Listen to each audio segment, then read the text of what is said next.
Au nom de Dieu, le Père, le Fils et le Saint-Esprit. Amen. Le Seigneur soit avec vous et avec votre esprit.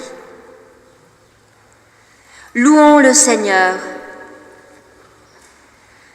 Tu es l'imprévisible, tu es le vivifiant, tu es flamme et souffle qui jamais ne s'arrête. Et c'est pourquoi brille toujours au cœur de ma difficulté de vivre la petite lumière obstinée de l'espérance. Amen. Nous chantons le premier cantique, « Viens en cette heure », c'est le 2109. Nous chanterons les 3 strophes et je vous invite à vous lever.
Bonjour et bienvenue à chacun et à chacune, vous qui êtes rassemblés ici dans cette église et vous qui nous suivez à distance, en direct ou un peu plus tard dans la semaine.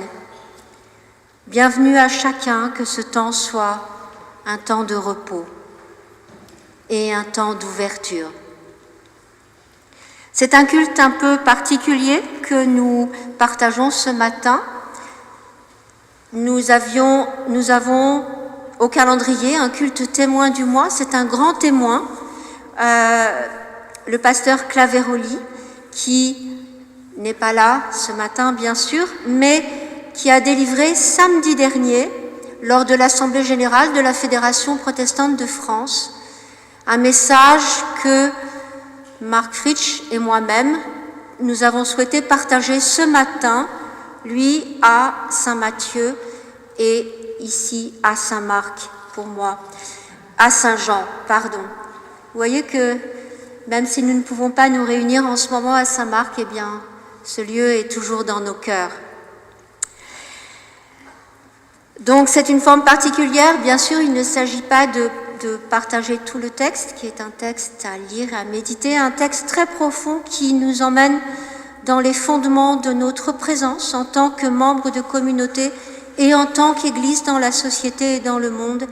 Et c'est pour cela que nous avons souhaité vous offrir des passerelles vers ce texte et le méditer et le partager ensemble.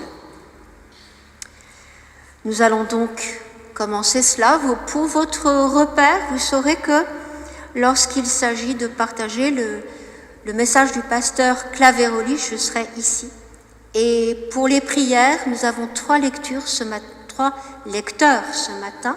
Merci beaucoup à Sylvie, à Barbara et à Édouard qui vont partager tout cela avec nous. Donc pour les prières, nous serons à la table de communion.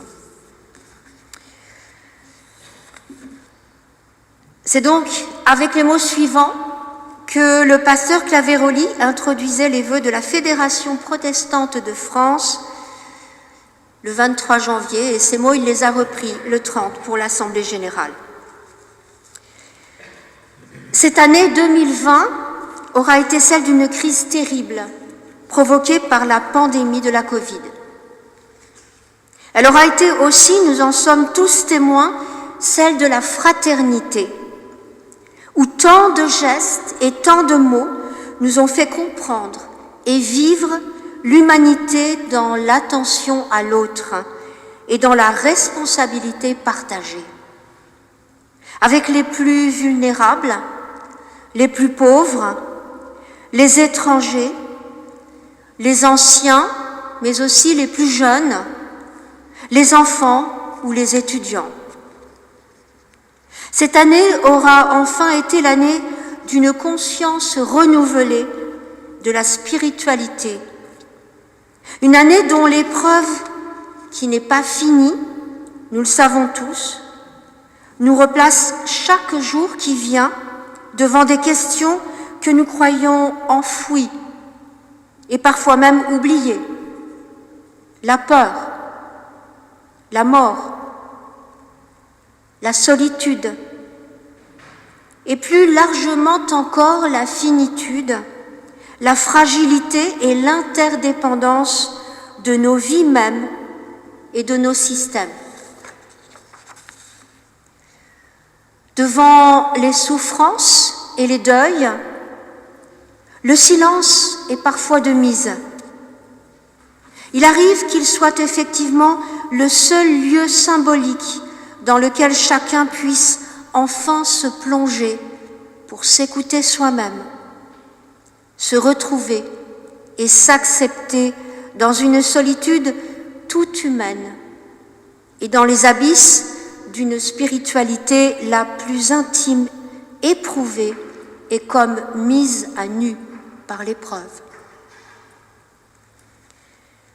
Les relations personnelles et communautaires et aussi les réseaux, heureusement, ont permis de faire le lien, et les rassemblements hebdomadaires qui n'ont pu se tenir dans les mosquées, les synagogues et les églises ont malgré tout tenu leurs promesses grâce à Internet, YouTube, WhatsApp, Facebook, Twitter, Zoom, etc.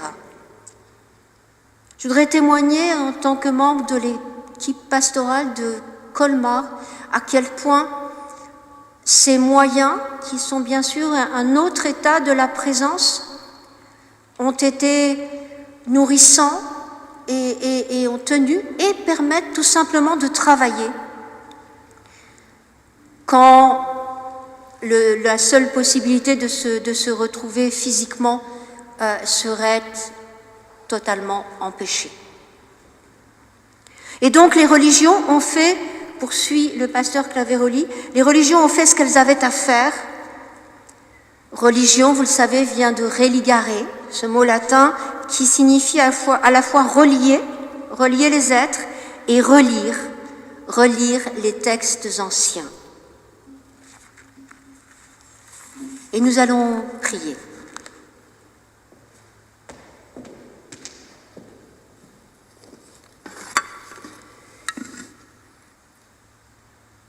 Seigneur, merci pour ce que tu nous as permis, ce que tu nous permets aujourd'hui de partager pendant ces temps d'incertitude. Ô Père, garde-nous enveloppés de ta tendresse puissante. Notre esprit vacillant en a besoin. Trop de choses l'impressionnent. Rassure-le. Ne sommes-nous pas à toi dans les passages sombres, comme sur les sentiers lumineux, dans l'incompréhensible comme dans ce qui nous paraît clair? Pardonne-nous, Seigneur, quand le doute parfois nous assaille. Et dans le silence, nous te confions nos faiblesses.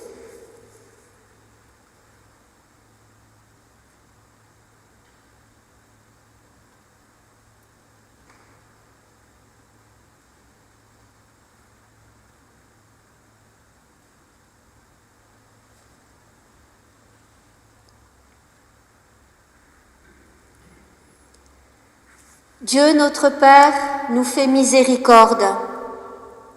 En Jésus-Christ, il vous pardonne votre péché. Parole du Seigneur, votre salut est dans la conversion et le repos. Votre force est dans le calme et la confiance. Avec confiance, marchons à la suite du Seigneur. Et nous chantons le prochain cantique. Ô Jésus, tu nous appelles, le 3608. Et je vous invite à vous lever.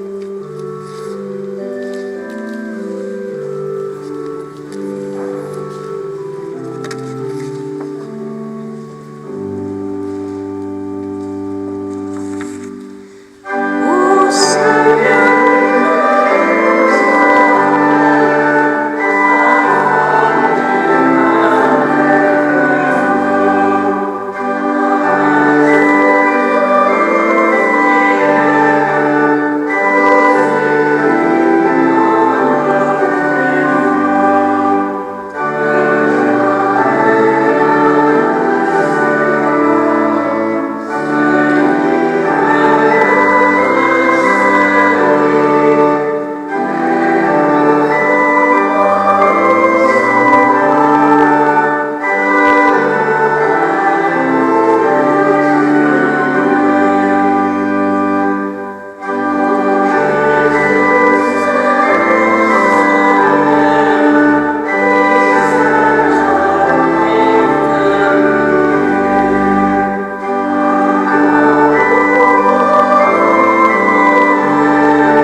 nous poursuivons le message du pasteur Claveroli. Il existe un texte dans la Bible qui raconte ce combat contre le mal, et c'est celui de la nuit de l'ange, la nuit de la lutte de l'ange avec Jacob, dont une peinture illustre rapporte intensément le sens. Cette peinture, vous l'avez sur la feuille de culte. Il s'agit du tableau d'Eugène Delacroix qui se trouve en l'église Saint-Sulpice. Donc, le texte de la lutte de Jacob avec l'ange se trouve en Genèse au chapitre 32, les versets 23 à 33, c'est ce que Sylvie va nous lire tout à l'heure. Jacob est agressé par une force mystérieuse. Il est en lutte avec cette force et se trouve finalement blessé, même s'il l'emporte. Jacob, c'est notre humanité blessée, mais victorieuse. Jacob s'appellera dès lors Israël, car il se sera affronté à la vie, à la mort, à la question de Dieu. Nous sommes agressés dans cette nuit de l'épidémie, nous sommes tous et toutes meurtris et blessés, confrontés aussi aux questions essentielles. Mais comme Jacob, nous ne verrons pas l'aurore sans être bénis, toutes et tous. Les deuils et les souffrances, les noms des morts, et non pas seulement leur nombre. Les engagements sans faille de tous ces acteurs au combat ne pourront pas être oubliés. Ils seront bénis, tout aussi mystérieusement que le mal aura failli nous vaincre. Ici se glisse un autre silence qui parle, celui de la reconnaissance. Celui de la reconnaissance de notre infinie petitesse devant l'énormité du mal et de l'horreur de la mort. La religion est alors non pas seulement ce qui fait humblement lien, ce qui est juste, ni ce qui autorise chacun à lire et relire en silence les textes fondateurs, ce qui est tout aussi juste,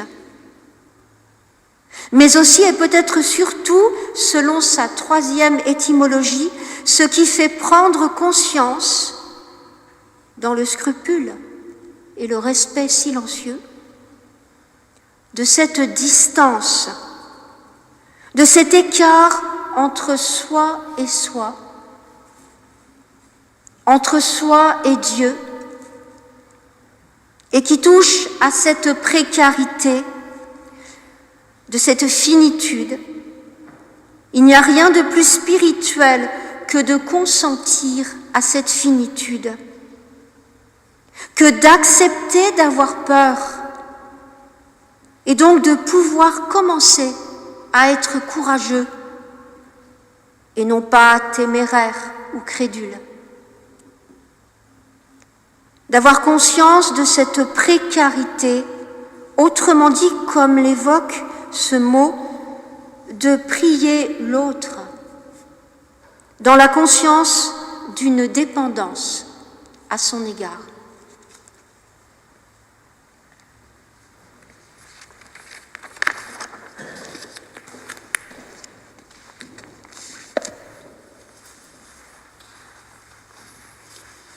Nous voulons prier. Ô Dieu tout autre, tu es miséricordieux et plein d'amour.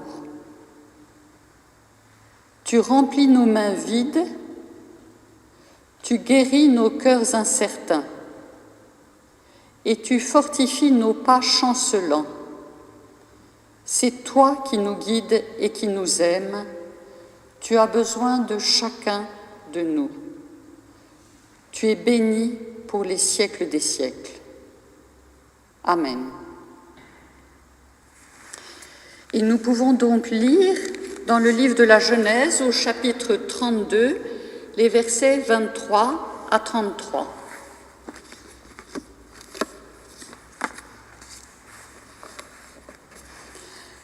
Cette même nuit, Jacob se leva, prit ses 2 femmes, ses 2 servantes, ses 11 enfants, et il passa le gué du Yabok. Il les prit et leur fit passer le torrent, puis il fit passer ce qui lui appartenait, et Jacob resta seul. Un homme se roula avec lui dans la poussière jusqu'au lever de l'aurore. Il vit qu'il ne pouvait l'emporter sur lui. Il heurta Jacob à la courbe du fémur qui se déboîta alors qu'il roulait avec lui dans la poussière. Il lui dit « Laisse-moi, car l'aurore s'est levée. » « Je ne te laisserai pas, répondit-il, que tu ne m'aies béni. » Il lui dit « Quel est ton nom ?»« Jacob, répondit-il. Il reprit « On ne t'appellera plus Jacob, mais Israël, car tu as lutté avec Dieu et avec les hommes, et tu l'as emporté. » Jacob lui demanda « De grâce, indique-moi ton nom. » « Et pourquoi, dit-il, me demandes-tu mon nom ?» Là même, il le bénit. Jacob appela ce lieu Péniel, c'est-à-dire face de Dieu. Car, dit-il, j'ai vu Dieu face à face et ma vie a été sauve. Le soleil se levait quand il passa Pénuel. Il boitait de la hanche. C'est pourquoi les fils d'Israël ne mangent pas le muscle de la cuisse qui est à la courbe du fémur, aujourd'hui encore. Il avait en effet heurté Jacob à la courbe du fémur, au muscle de la cuisse.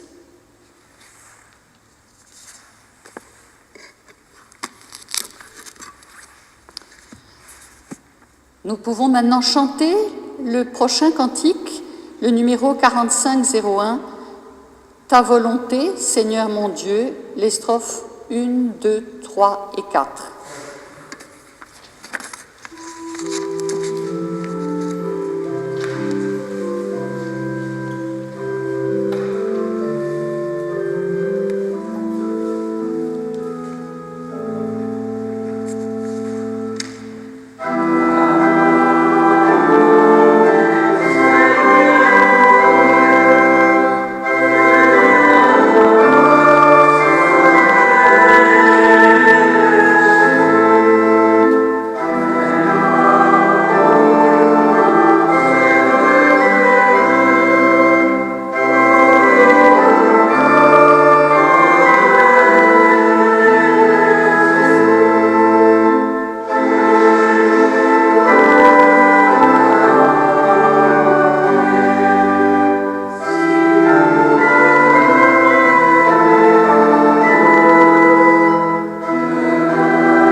Le silence des religions est aussi la louange intérieure et reconnaissante des précaires, à l'image du silence du mendiant ou du mineur isolé de la porte de la chapelle à Paris ou ailleurs, qui craint lui aussi d'avoir le Covid, ou du sans-papier qui tend la main, mais dont on entend à peine la demande, ni même le merci. Ce silence, ce n'est rien d'autre que cela. Juste cela.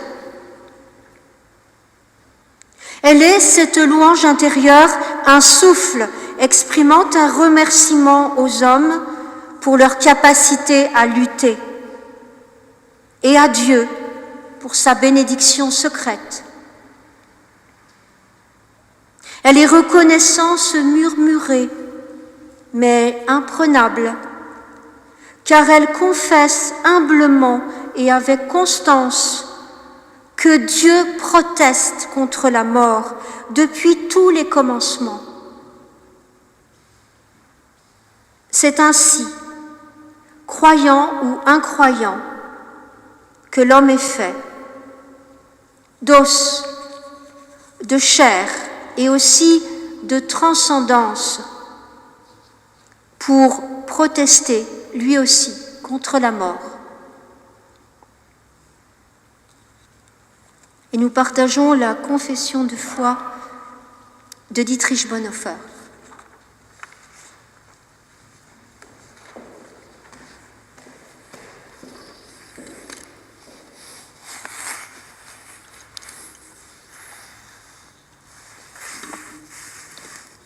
Je crois que Dieu peut et veut faire naître le monde à partir de tout, même du mal extrême. Aussi a-t-il besoin d'hommes pour lesquels toute chose concourt au bien. Je crois que Dieu veut nous donner chaque fois que nous nous trouvons dans une situation difficile la force de résistance dont nous avons besoin. Mais il ne la donne pas d'avance, afin que nous ne comptions pas sur nous-mêmes, mais sur lui seul. Dans cette attitude, toute peur de l'avenir devrait être surmontée.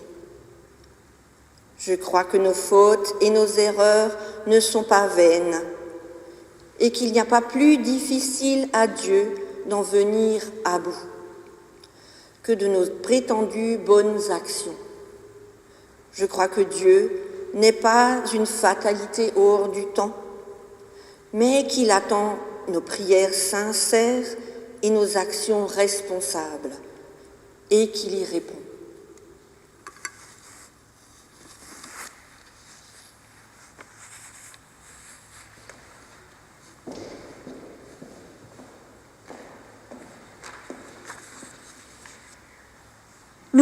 Nous prenons le cantique « Seigneur, quand j'aurai faim », le 46, 12.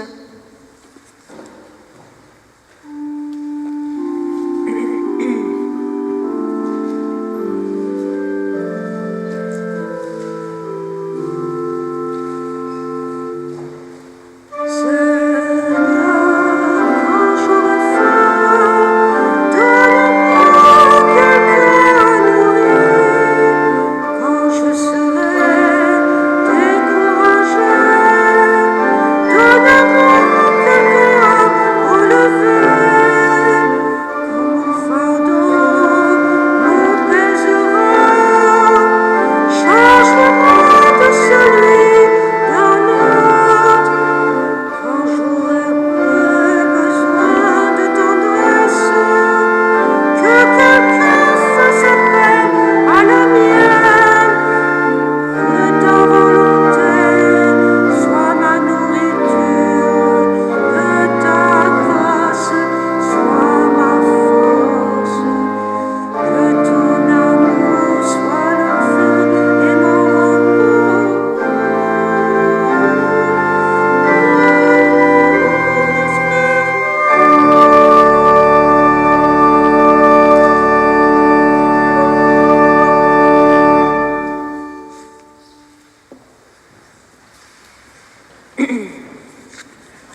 construire une société de responsabilité et de confiance avec les autres.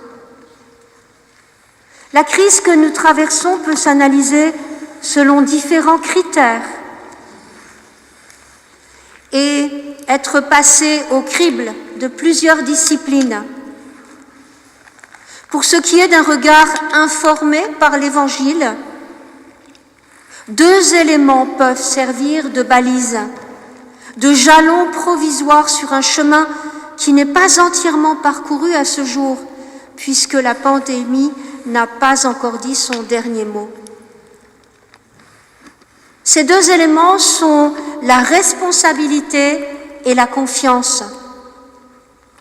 La responsabilité qui est cette capacité à répondre de la situation, de ses propos et de ses actes, personnellement et collectivement. Et la confiance qui renvoie non à une naïveté ou à un déni de la réalité, mais à une pratique fondée sur une promesse. La responsabilité est celle du politique, certes, mais aussi celle de chacun de nous, et la confiance est l'acceptation que l'histoire qui s'écrit n'est pas celle d'un malheur. La crise provoquée par cette pandémie ravive la prégnance de cette réalité qu'est la responsabilité humaine, personnelle et collective, dont la réforme a relevé au XVIe siècle l'enracinement christique. Il s'agit chaque jour, en effet, d'oser répondre sans crainte de ses choix, même dans le danger. Car la mort qui rôde n'est plus le lieu d'un désespoir, ni l'expression d'un jugement divin, puisque Dieu a déjà tout pardonné en Christ. Mais c'est le lieu d'un témoignage courageux. Voici ce que Luther écrivait il y a 5 siècles, en pleine peste noire.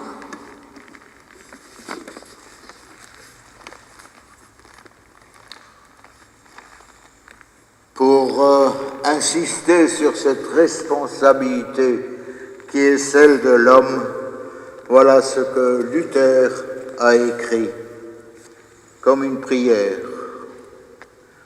Je demanderai à Dieu, par miséricorde, de nous protéger. Ensemble, je vais enfumer pour aider à purifier l'air, donner des médicaments et les prendre. J'éviterai les lieux, j'éviterai aussi les personnes où ma présence n'est pas nécessaire pour ne pas être contaminé et aussi infliger et affecter les autres pour ne pas causer leur mort par suite de ma négligence. Si Dieu veut me prendre, il me trouvera et je saurai qu'il m'attendait. Mais il faut que ma responsabilité soit proche. Si ma propre mort se trouve devant la porte, alors il faut que je fasse ce que le Seigneur attend de moi. Et si mon voisin a besoin de moi, je n'éviterai ni lieu ni personne, mais j'irai librement, comme indiqué ci-dessus. Voyez, c'est une telle foi qui craint Dieu, parce qu'elle n'est pas ni impétueuse, ni téméraire, et ne tente pas Dieu. C'est vraiment une parole qui s'adresse aussi à nous de nos jours, 500 ans après Luther, en cette période de Covid. Oui, le réformateur n'est pas médecin, ici, ni un sachant, mais au moins recommande-t-il de n'être pas téméraire, d'obéir aux injonctions des autorités et de jouer le jeu de la prudence dans le respect d'autrui. Le message de l'Évangile peut être compris comme une ressource explicite d'intelligence au moment où chacun se masque et se protège. Il rappelle que malgré le masque et la distance, et peut-être justement avec le masque et la distance, il est par-dessus tout requis l'appel à une relation, à un lien, à un regard porté vers autrui, et qui ne soit pas de haine ou d'agression, mais un regard confiant et souriant. Il est demandé une reconnaissance avec l'autre et le pari d'une confiance collective. La distance n'empêche pas le lien. Et la frontière nécessaire peut être lieu de rencontre. L'écart peut être l'occasion de regards et de propos remplis d'échanges. L'espace entre les visages et les corps peut être un territoire à habiter en vue de relations nouvelles. L'invention de nouvelles salutations. Nous avons plusieurs façons de nous saluer, selon les contextes, selon ce que nous ressentons. Les jeunes en ont aussi, avec le coude, avec le pied même. Voilà l'invention de ces salutations, la lecture des regards et les gestes improvisés, ce que l'on peut faire quand on n'a pas la possibilité de s'exprimer par le langage. Eh bien, cela signe cette volonté de ne pas rompre le lien.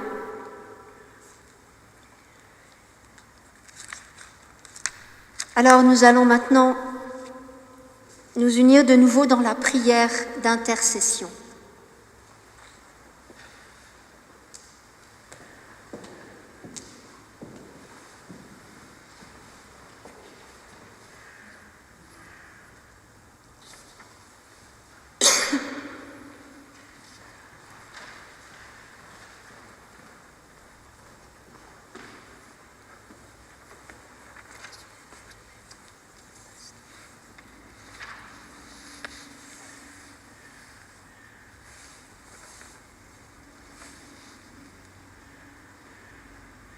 Donne ton pain, Seigneur, à ceux qui ont faim, et donne faim de toi à ceux qui ont du pain.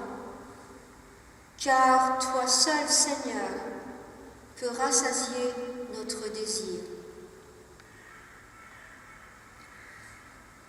Donne ta force à ceux qui sont faibles, et donne l'humilité à ceux qui se croient forts. Car toi seul, Seigneur, es notre force. Donne la foi à ceux qui doutent, et donne le doute à ceux qui croient te posséder. Car toi seul, Seigneur, es notre force.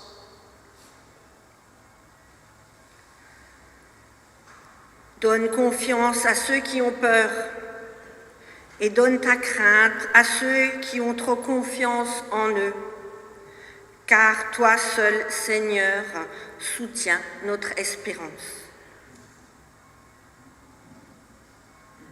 Donne la lumière à ceux qui te cherchent, et garde dans ton amour ceux qui t'ont trouvé, pour qu'ils te cherchent encore, car toi seul, Seigneur, peut combler notre amour.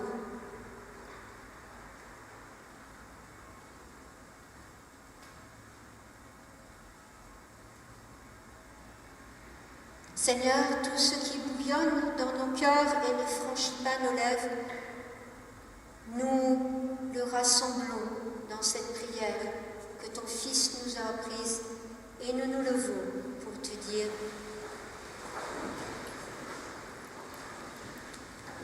Notre Père, qui es aux cieux, que ton nom soit sanctifié, que ton règne vienne, que ta volonté soit faite sur la terre comme au ciel. Donne-nous aujourd'hui notre pain de ce jour. Pardonne-nous nos offenses, comme nous pardonnons aussi à ceux qui nous ont offensés. Et ne laisse pas entrer en tentation, mais délivre-nous du mal, car c'est à toi qu'appartiennent le règne, la puissance et la gloire, pour les siècles des siècles. Amen.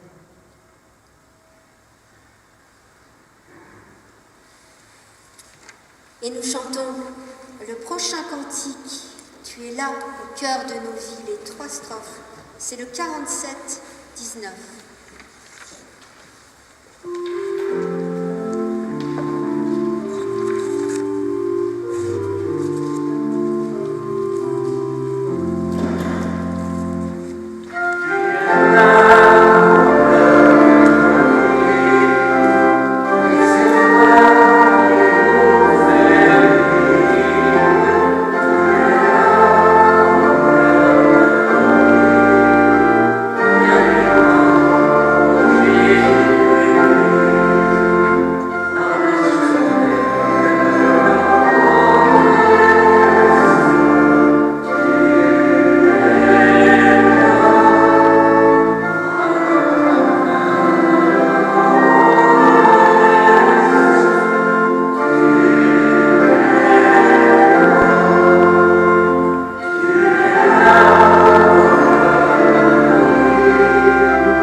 Et voici le 5e et dernier point du message du pasteur Claveroli. La question la plus fondamentale ne serait-elle donc pas celle de l'exigence inlassable dans ce monde en pleine mutation de la fraternité?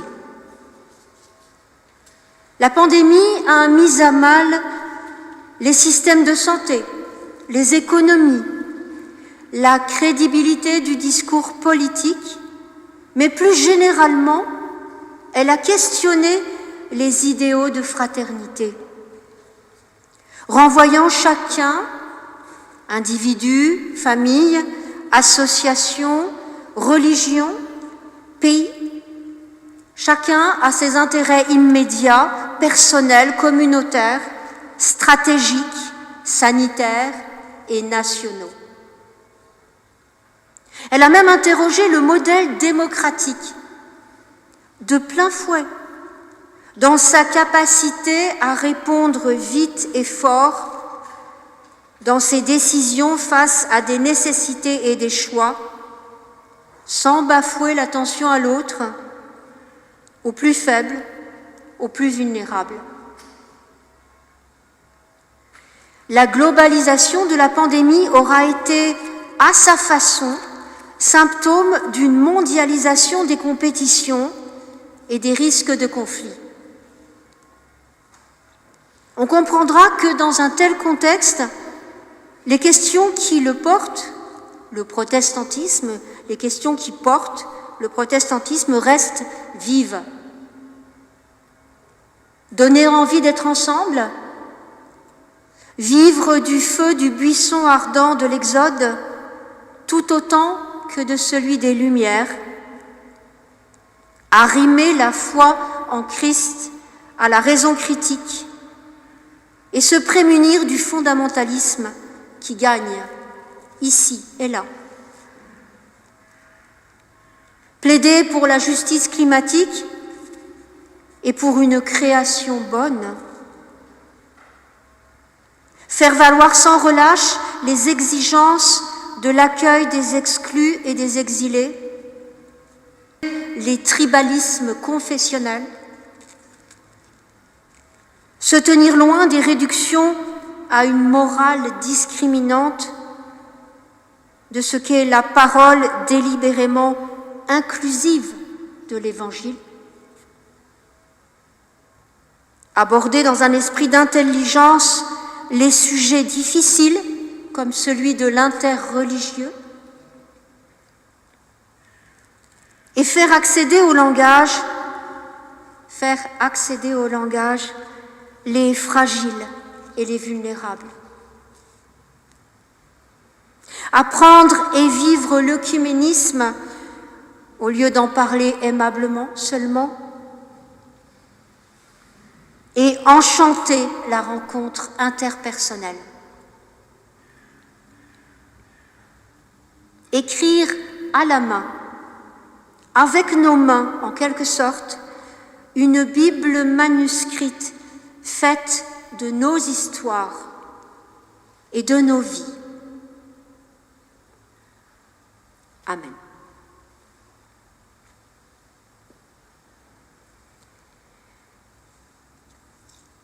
Eh bien, je vous invite à chanter le dernier cantique. Tu nous appelles à t'aimer. Le 36-30, les 4 strophes.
Je vous invite à vous asseoir rapidement pour les annonces avant l'envoi et la bénédiction. Donc les annonces, vous les avez au dos de la feuille. Donc ici, vous avez, comme je l'ai indiqué tout à l'heure, ce tableau de Delacroix, de la lutte de Jacob avec l'ange.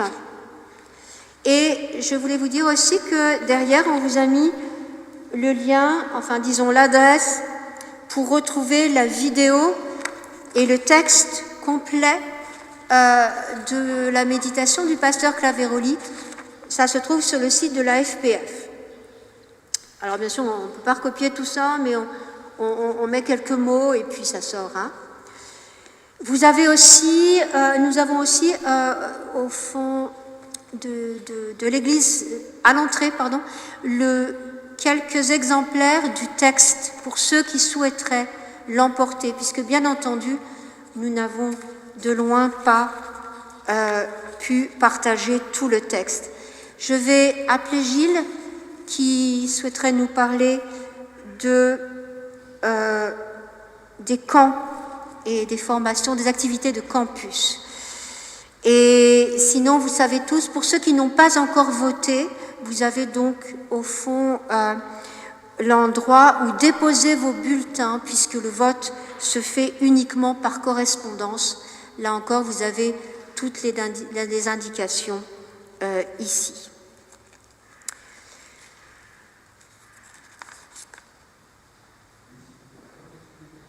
Oui, à propos des élections, quelqu'un m'a demandé tout à l'heure si on pouvait emmener 2 ou 3 bulletins pour 2 ou 3 personnes qu'on connaît qui ne se déplacent pas. Alors ça me paraît une très bonne idée. En suivant le protocole qui est indiqué, d'autres personnes peuvent voter qui ne sont pas venues au culte aujourd'hui, par exemple.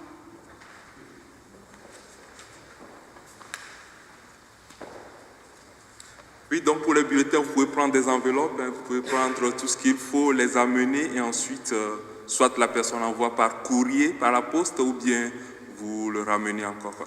Donc on a jusqu'au 14 pour les élections. Et aussi, il ne faut pas oublier de signer. Chaque fois que vous votez, signez sur la grande enveloppe. C'est ce qui valide au fait notre vote. Et par rapport à campus et aux activités avec les jeunes, d'abord,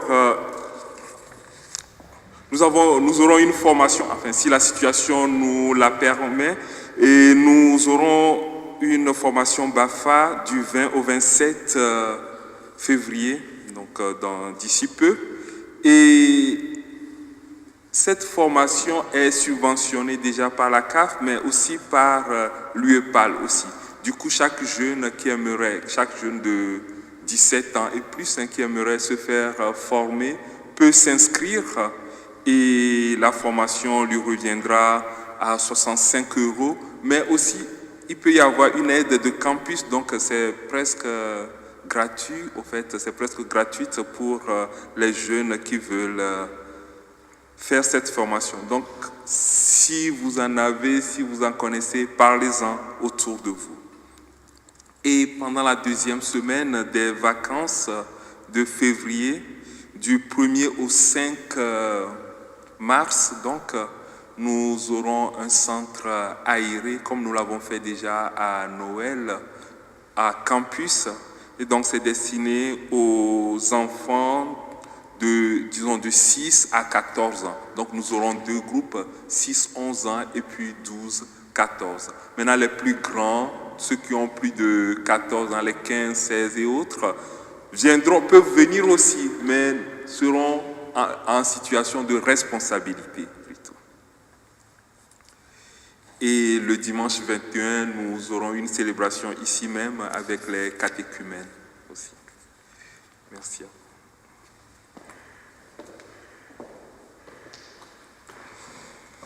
Voilà, c'est Édouard qui va nous donner les paroles d'envoi avec cette prière d'un tisserand. Merci Édouard d'avoir fait venir cette prière jusqu'à nous. Vous pourrez la retrouver dans le prochain numéro du Nouveau Messager qui paraîtra à la fin du mois.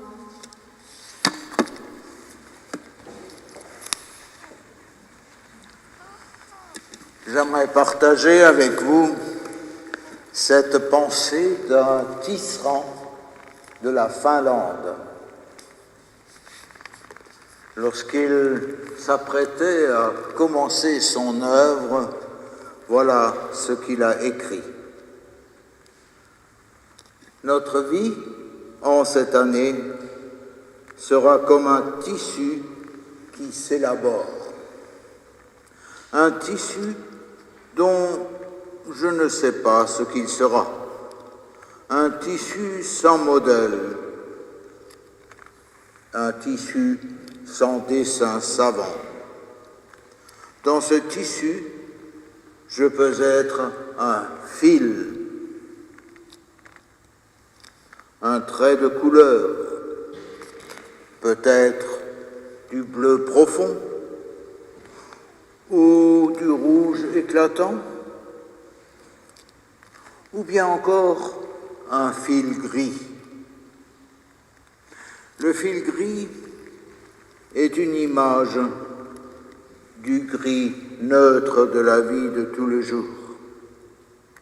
En réalité, ce fil gris fait chanter le bleu profond et le rouge éclatant.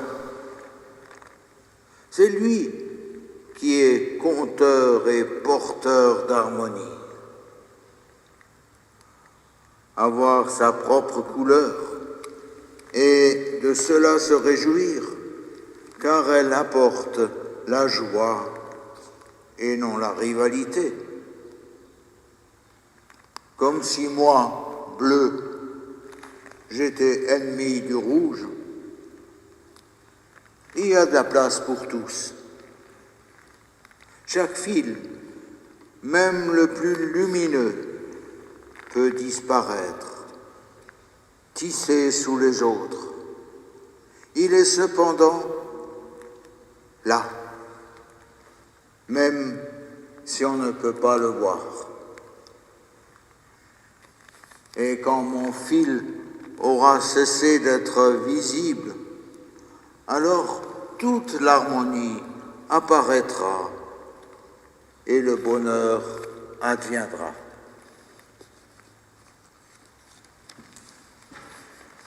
Amen.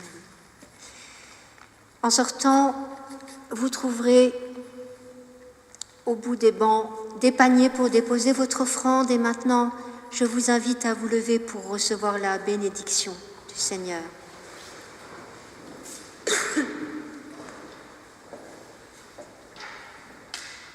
Que le Seigneur te bénisse et te garde. Que le Seigneur tourne son visage vers toi et t'accorde sa grâce. Que le Seigneur se penche sur toi et te donne la paix. Amen.